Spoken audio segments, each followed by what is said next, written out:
Well, guys, I was back and forth on whether or not I even wanted to make a video about this. I thought about it for quite a while, probably the better part of a week before I'm now sitting down to film this video. I'm just sitting in my Jeep here, not really knowing exactly what to say. I don't know really how to start this video. I'm not sure even exactly how much to tell you guys. But as you can see from the title, I lost my job. There's a big reason why I'm actually even telling you guys this. My job that I've done for the better part of the last 2 years has allowed me to do a lot of stuff for my YouTube channel.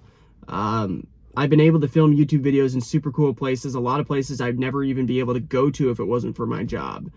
So it's been no secret, if you don't know what my job is or has been, I was a pilot car driver. So if you've been on the highway at all in your life, I'm sure you've seen an oversized load. So a load that's bigger than the lane. They have banners on the truck that say oversized. The pilot car is the vehicle that usually runs with the load. Now, not all oversized loads need pilot cars. It depends on the dimensions. Depending on how big the load is, sometimes they need 2, 3, 4. I've even seen 5, 6 pilot cars sometimes. But a lot of times you're just going to see one pilot car running with a load.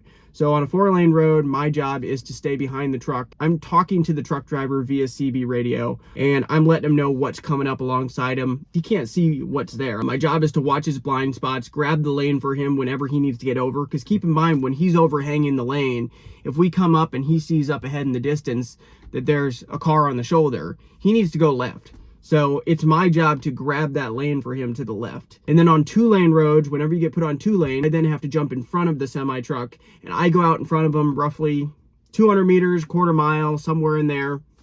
And I'm basically letting oncoming traffic know there's something big coming towards them. I'm also relaying to him via the radio if there's anything big coming towards him, whether it be a tractor or another oversized load.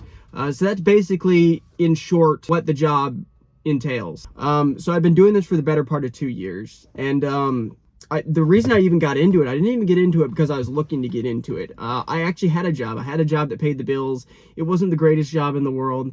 I worked security at a glass factory. You know, it was an overnight night shift. It was full-time.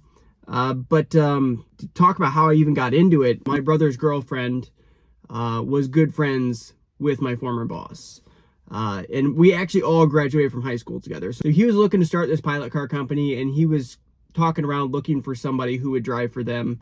And somehow my name came up. My brother's girlfriend must have thought, hey, maybe Nolan would be interested in this. So he contacted me, and we talked about it for a little bit, and we came to an agreement. We came to the agreement that as long as I can film my YouTube videos and stop at parks on the way back, I'll do the job for him. So that was basically it. So I had a lot of freedom with this job, but I'll get to it in a little while, but that definitely was a double-headed sword.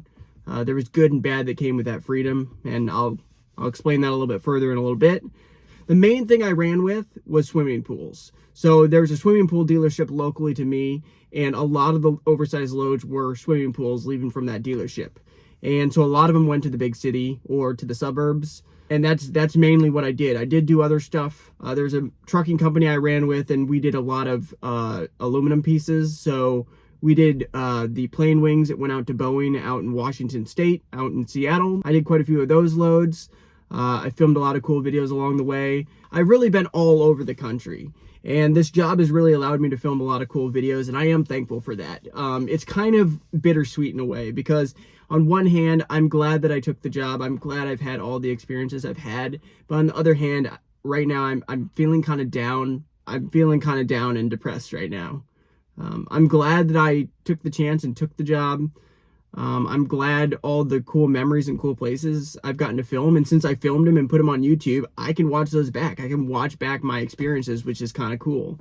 But on the other hand, it is still bittersweet, because now I'm kind of sitting here trying to pick up the pieces after I've lost my job and figure out where to go from here. But that kind of sums up how I got into it. Earlier on, stuff was flowing a lot better. There was even a time early on when there was two pilot car drivers. There was me and there was another kid that worked for the company. So things were going pretty good. I was getting paid on a consistent basis. I was getting paid pretty good money. I was really enjoying it. A little bit of a backstory. My boss, when I started the company, my boss already had told me the plan to start another company. So his other company was a pool company. Now, keep in mind, earlier I said that a lot of the stuff that I carried for oversized loads was swimming pools. My boss actually used to be the shipping manager at the local pool company, so he kind of had an in with the pool company. That's a lot of the reason why I think I got those loads. But his plan was also to start another company besides the pilot car company, a pool business. So he ended up buying like a franchise tag for this particular franchise. So earlier on, the first year or so, I was talking directly to my boss, but as he started getting more and more invested with starting up this pool company, he didn't have as much time to handle the pilot car stuff. So the pilot car stuff kind of went off to the wayside and his girlfriend handled it. That's kind of how his girlfriend kind of comes into the whole thing. He had a lot, obviously, on his plate. I understood that. And I understood why a lot of his focus went there, because there was a lot more money in the pools than there was in the pilot car service. The first year or so, everything was going pretty good, like I said. So there's two of us working full-time, basically, running cars for him. The one kid moved with his girlfriend to Arizona, to Phoenix. So then it was down to just me. And for the most part, everything worked out well. I got paid every week via direct deposit. And everything was going pretty good. I didn't really have any complaints, but then stuff started getting kind of all over the place with getting paid. So that was kind of the first red flag, is I wasn't getting paid consistently. So I was supposed to get paid every single Monday. I think that's what it was. Every single Monday I was supposed to get paid for the week prior. And I'd look at my bank account and it didn't come in. So I'd go text. Usually I'd start off by texting my boss, but since my boss's girlfriend's the one that handled the payroll, in the end, I'd end up talking to her. So I'd text her and she'd usually say, oh, something's going on with QuickBooks. QuickBooks is the company they used for payroll. So she's like, oh, something's going on with QuickBooks. I don't know what's going on. I'm trying to figure it out. That's what I would get. And right at the very first time I heard that, I thought that was super fishy. Like, I mean, I don't know. I'm not smart, guys. At no point have I ever claimed I'm smart. At no point do I think I will be smart. I'm borderline dumb, but I'm not that dumb. You know, when I've been working for them for the better part of a year, and they had been using QuickBooks that entire time, and there was no issue with the direct deposits coming through, then all of a sudden they have some sort of issue. Didn't add up in my mind. I didn't call them out on it. At the time, I had money saved up. I had some money saved up so I could get by. I'm like, okay, well, just try to figure it out and get me paid. And that went on for a while. That was the biggest issue that started happening. Right away, I kind of knew what was going on. I'm pretty sure they were having money troubles. With as much money as he probably has invested in the pool company, I think they were having money trouble. They probably still are having money trouble because I was not getting paid on a consistent basis. Just to kind of throw it out there, how inconsistent it got to the point where I think once it was almost 2 months. It took almost 8 weeks for me to get paid. I'm like, yeah, I need to get paid. It got to the point where I didn't have any money saved up anymore. I had blown all my funds. I didn't have any money saved up, and I was kind of like, I need you to pay me. And then finally they'd get QuickBooks figured out all of a sudden. But then it was just constantly that. I was getting constantly told one thing, and it was very, very frustrating. I thought about calling them out on it many, many times. At one point, I think last January or February, I sat down with my boss and I said, hey, if you want me to keep on working for you, you need to pay me consistently. We sat down at lunch, we talked, and you know, that was the one time I talked to him in person about it, and I thought we had everything settled. And everything was okay for a while. Now, when I say a while, it was a very short while. We're talking for like a few months. So for a couple months after that, they were paying me consistently then on a weekly basis. Until it just started getting less and less frequent. There was a lot of issues going on behind the scenes, stuff that I never would have talked about on YouTube, but at this point, I don't think it's going to hurt anybody. I'm not here to incriminate my boss. I'm not here to throw him under the bus. We're not going to name names. I'm not going to talk about the exact name of the company I work for. I'm not going to mention his name, his girlfriend's name. You know, it's possible they could even potentially watch this video because obviously he's fully aware of my YouTube channel. I'm not here to make any bad blood or anything like that, but he definitely let me down. That's how I felt at the end, as I felt let down. You know, my boss provided the vehicle. It was his van. So the white van that you guys have seen in the background of a lot of my YouTube videos is no more. He took that back, is selling it, or maybe it's already sold at this point. He provided the vehicle. He paid for all the insurance. He paid for the fuel, all the maintenance, all that stuff. I didn't have to worry about. I just got paid on a mileage basis, a certain amount of cents per mile to take the load to the destination. So fast forwarding a little bit, getting towards kind of the downfall of my piloting car career. What happened was in the last, I want to say everything for the most part was going pretty good up until probably like 2 months ago. 2 or 3 months ago, we started losing runs. Like, I was broke. I was broke as broke can be. I was to the point where my bank account was going in the negatives. I was to the point where I was starting to sell off RCs. So after I made that huge video showcasing all of my RC collection, that was my 10,000 subscriber video that I put out, was showing my entire RC collection. I've already sold a few of those RCs because I could not afford to keep them. Now, I've sold RCs that really didn't make me money for content. I sold off a couple of my crawlers. So keep in mind, I told you he got pretty invested in the pool company, and there at the end, I was hauling a few of his pools. But the issue with hauling his pools is when I get paid on a mileage basis, he only installed pools about an hour away from where I lived, hour and a half. He pretty much did most of eastern Iowa for installing pools. But that's also why I didn't haul a lot of his pools, because it didn't pay me very much. Because if I'm only hauling a pool an hour, 70 miles, I only got paid 70 miles worth of mileage. So that's another reason why the further the run, the better, because that's the more I got paid. I want to say probably back in like September, stuff started falling off. I wasn't getting runs. I didn't know what was going on. Like, I was running almost every single day of the week. Now I maybe have 2 runs a week. So I was barely getting by. And keep in mind, they still weren't paying me consistently. It got to the point where I would always have to reach out to her to say, hey, I have hardly any money left. Can you please pay me? That's really what it got to. It got to the point where I knew that they were in financial distress. So I tried to give them as much leeway as I possibly could before I actually had to text them and say, hey, I need you to pay me. So I feel like overall I was a good employee. I was always where I needed to be when I needed to be there. I wasn't late. I was always punctual, on time. I don't think they could possibly come up and say, hey, Nolan was not a good employee, because I do believe I was. I did everything that was asked of me. There's a few times we butted heads on a few things. When they wanted me to do something completely outrageous, where it's kind of like, I just got done driving 8 hours. I'm not driving another 8 hours tonight type of thing. But for the most part, I was a pretty good employee. For the better part of the year and a half, I was getting told at least the night before. I'd be told, hey, you're going to, Chicago tomorrow. You're going to St. Louis tomorrow. So I could have an RC ready. I would have it packed in the van. I'd have multiple RCs with me. Whenever I traveled, I had at least two RCs with me. That was always what I had, was a minimum of 2 RCs with me. Because obviously, anybody who has RCs, you take an RC somewhere and you break it immediately, that sucks. Especially if you don't have the parts to fix it, or you don't have a backup RC with you. So I always brought a second RC with me as a backup. Usually I bring 3 or 4 RCs, as many as I could fit with me in the van. But in the last few months, when I was getting runs, I would get told last minute. We're talking to the point where it was the day of, and I would get a text from my boss's girlfriend saying, hey, I just got contacted from the trucking company. They got a load leaving, going to going wherever. It's loading right now. Can you get over there and get it? I'd be like, okay. And I can do that every once in a while, but that became a consistent in the last few months. So the last 2 or 3 months, something changed. I don't know if the trucking company wanted to use my boss's business less, and they just used them last second, or if they changed management or something over there.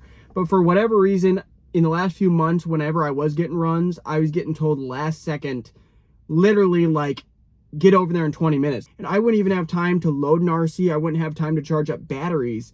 So it did start affecting my YouTube channel. There's a big difference between being told, 5 p.m. the night before and getting told, at 10 a.m. to be over there at 10:15. There's a lot of videos that I never even got to film because I didn't have any batteries charged. I didn't have time to load up any RCs. So I never really voiced that to them, but that definitely affected me in the last month or two, probably last 3 months, was getting told about runs very, very short notice, and that wasn't cool.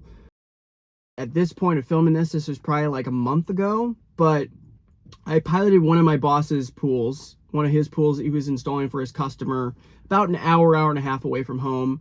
I seriously wanted to have a sit-down talk with him that day, but unfortunately we were around the other contractors helping to install the pool. We were around the homeowner.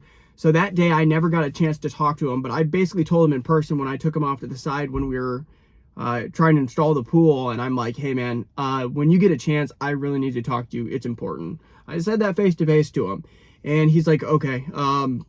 He said, yeah, we'll talk. He told me he was going to call me on his way home because, he had an hour and a half drive home. And he said, hey, when I wrap stuff up here, I'll give you a call and we can talk. So he knew I wanted to talk, and he knew it was important because I told him it was important. I wanted to talk to him about the piloting. I wanted to tell him, yeah, if you want me to keep on piloting for you, you need to figure out, either find another trucking company to work with, or something needs to be figured out because I need loads and I'm just not getting loads. He said he was going to call me, and he did end up calling me, but he called me for like 2 seconds to ask me if I knew where his keys were, because I had backed his truck up. He had a pickup truck. I had backed his truck up, or I'd moved it or something so that they could, I can't remember why, but I moved his truck and he was looking for his keys because he lost his keys. But he's kind of scattered-brained to begin with, so I don't know. But in the end, he must have found his keys after I called him, so he's like, oh, never mind. But he still remembered. He's like, oh, I found my keys, so never mind, we're good. Then he even mentioned when I talked to him on the phone, he's like, oh, don't worry, I'll call you later. When I wrap stuff up, I'll give you a call a little bit later.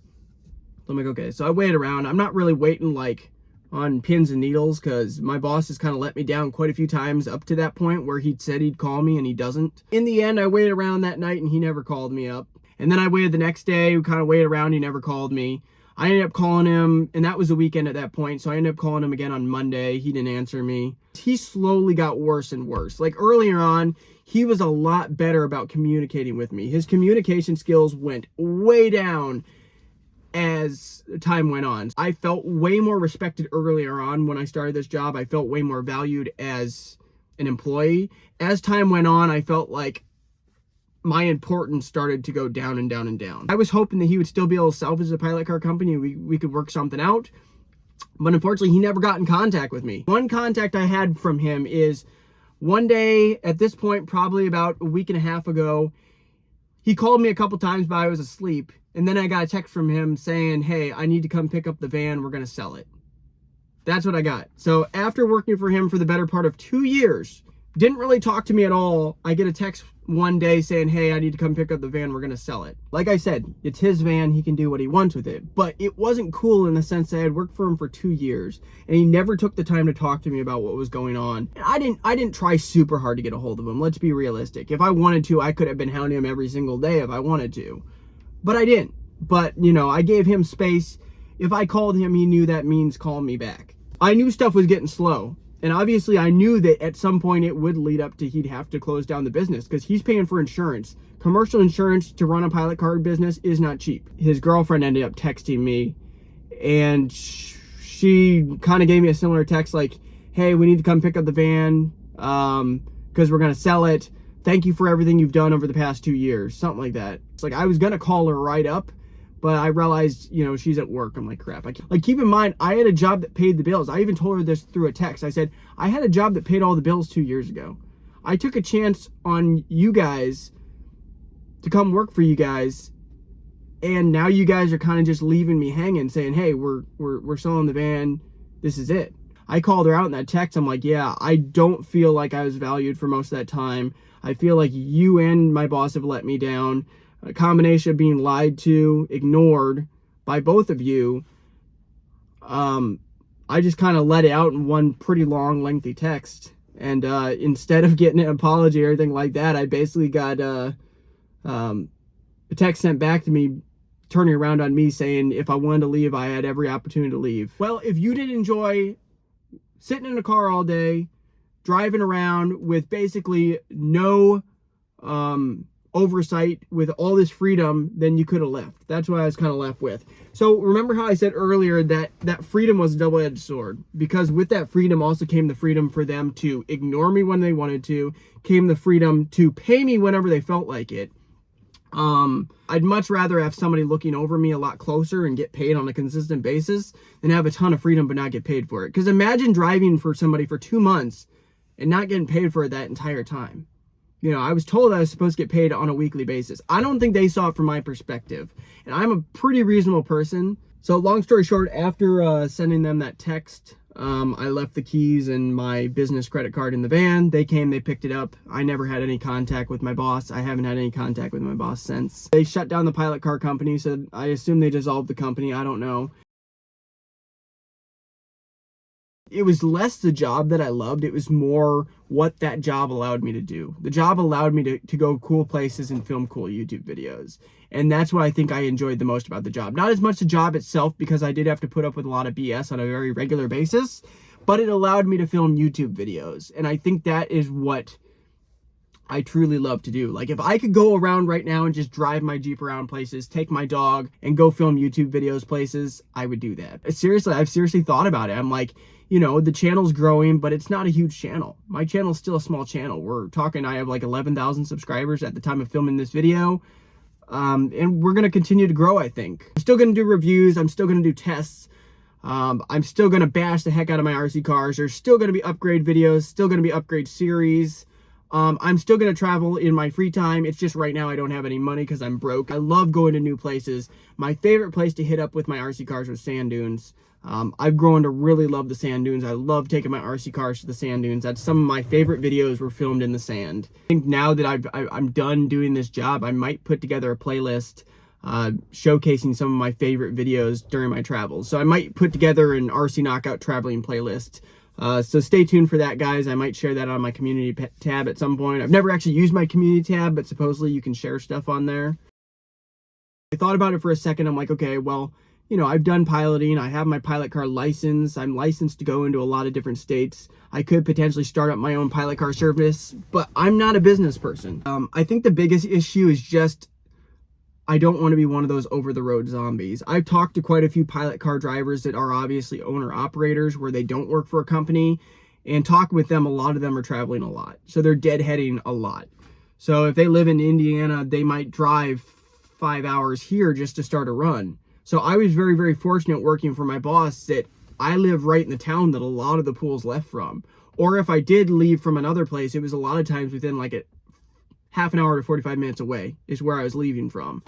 So that's a big difference than having to drive, like, let's say 4 hours to start a run. So if I have to drive 4 hours east to start a run, and then you're going another 4 hours east or something like that, like, you have to find a load that's big enough to then make it worthwhile to travel that distance. And that's the issue. The issue is I don't think I want to be one of those drivers who's driving around all the time looking for loads. I'm not going to have the in with the pool company to be able to pilot pool loads exclusively.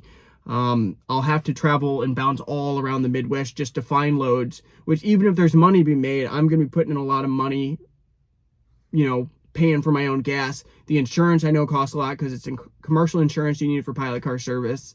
So there's a lot of stuff that personally I just don't have money for, and I don't have that much of a drive for it to really start doing it myself. I had a really good gig, and unfortunately it just hasn't worked out. Going forward, I really don't know what I'm going to do. If I could stop and just start filming YouTube videos full-time and become a full-time YouTuber, I would. I don't think there's anything I enjoy more than filming YouTube videos. But I'm a small YouTuber. I don't make enough money. The small amount of money that I make from AdSense basically goes into repairing my vehicles and maybe giving me enough money to buy a new RC vehicle at the end of the month. That's basically the amount of money that I make. It's not that much from AdSense alone. I think realistically, like, if I were to try to do this, which I'm still really thinking about it, like, I mean, I'm already broke as it is. How much more broke can I get? I seriously thought about if I can find another income stream, maybe I could attempt to become a full-time YouTuber. I put a lot of thought into it. Thought like, well, what if I start doing merchandise? A lot of you guys have noticed I changed my logo. I did that for good reason. I did that, you know, in preparation that if I do start doing merchandise, I want to have a logo that I like. There's been mixed feelings. Some people like the new logo, some people don't. The main reason why I ditched the old logo was because of controversy. Because supposedly the fist that I had in my previous symbol was a sign of communism. All it was a fist in my mind. When I made the logo, it was just a fist. It was just a logo. But in order to dismiss and not have to deal with controversy, I thought it was best to just change my logo altogether. So I changed it to something that was a little more, less sinister looking. Because my previous logo was kind of red and black. I was kind of looking for a Black Widow spider type look. Kind of drew your eye, but it did kind of look sinister, I suppose. And I want something I can be proud of that I can put on merchandise. It's simple. There's nothing too crazy about the new logo. Just says RC in blue, Knockout in orange, and there's a little emblem there on the side that it's kind of hard to see, but that's basically a fist hitting a punching bag. So kind of like the RC Knockout, you know, knockout, getting knocked out. That's what I was going for with the logo. So now in order for people to start buying from me, I think I want to start doing some sort of giveaway. I think that would be the best way to bring people in to actually buy products, would be doing a giveaway. A lot of the big YouTubers I watch a lot of automotive YouTubers. They do giveaways. That's how they make a lot of their money. They do merch drops, and they do giveaways. And I've been tempted to buy stuff that I really don't even need. I bought knives, I bought stuff from YouTubers I really don't need just to be entered into a giveaway. And I thought, like, you know, maybe I could implement that for myself just to a much smaller scale. If I start selling shirts or hats, lanyards, key tags, something where if you spend $5, you get one entry and to win something. Now, I'd probably just start off with just a ready to run model. So let's say like a cheap, you guys know I did the cheapest Traxxas Slash project. I thought, well, to start off, obviously I'd have to start off with something small. I thought maybe start off by doing like a Slash giveaway, a Traxxas Slash giveaway, just a ready to run box stock brush slash. And, you know, every $5 gives you one entry into winning the Traxxas Slash. And we can do that giveaway for like a month. And then at the end, I do a raffle or whatever. Actually get one of those things where you stir the things, get all the names in it, do all that stuff. And, you know, pick a name and call the winner. I thought that would be kind of cool. And I think that'd be the best way to actually get people involved in wanting to buy merchandise. And then once people are wearing the merchandise, that's free advertising, right? It's a win-win from my perspective. I don't know really what I'm doing when it comes to business, so you guys would obviously have to bear with me, and I'd need probably a lot of help. But it's something that I'm seriously considering putting my time into, because I do love YouTube. I love filming these videos. Going forward, I still want to be able to travel. If I could get to the point where I make enough money, if I decide to go YouTube full time and really decide to put my time and my money into this, I'll still want to travel. I'll take my dog with me. I'll go on travels. I'll still try to get to places I've never been before. There's places I want to go. There's sand dunes I've never been to that I want to take RCs to and rip. There's new RCs I want to get a hold of and do unboxings of. So there's still a lot of stuff I want to do with RC. This is not the end of the channel. If anything, I just want this to be a new chapter for the channel. So obviously stuff's going to change. You're not going to see the same amount of videos on the road because I'm not traveling. And that's the main reason why I made the video, just to address this before people start asking questions. I don't want to have to answer every single comment and say, hey, here's what happened. So that's why I decided to put this video out here on what happened, why I lost my job, why I'm not filming videos in the places I used to. So I'm going to be filming videos more locally here, but my hope is if I can grow the channel and I can actually get money to drive places, and obviously it's going to cost me more money to drive places because I drive a big old Jeep around, which is about as fuel efficient as a brick. I get 14 miles per gallon highway. That's at best 14, 15 miles per gallon. So to go anywhere, it costs me a pretty good sum of money driving around in a Jeep. And I have no plan of selling my Jeep either because I love my Jeep. The only thing I love about as much as RC is my Jeep. I love Jeep and love off-roading. If I could somehow become a full-time YouTuber, drive places, take my dog with me, fill the Jeep up with RC cars, bring them with me, bash them places, film videos and share them with you guys, I would totally do that right now. I'd drop everything and I'd do that. I just have to find a way. I'm sure where there's a will, there's a way, and I might potentially try that. I want to know what you guys think in the comments down below. Let me know. Thank you so much for watching this video and hearing me out. This is a very long video. I'm going to try my best to edit this together where it makes some sort of sense. It might not make that much sense. I know once you get past 10,000 subscribers, which I've surpassed, you can attach a store. I think Spring, you guys have seen it. If you watch YouTubers, I can actually attach a store to my YouTube channel and I can start selling merchandise. And I think I'm going to do that. But keep in mind, if I'm going to do giveaways, I need to sell enough merchandise to pay for the giveaway and also get me enough money to make it worth my while to do the whole merchandise thing to begin with.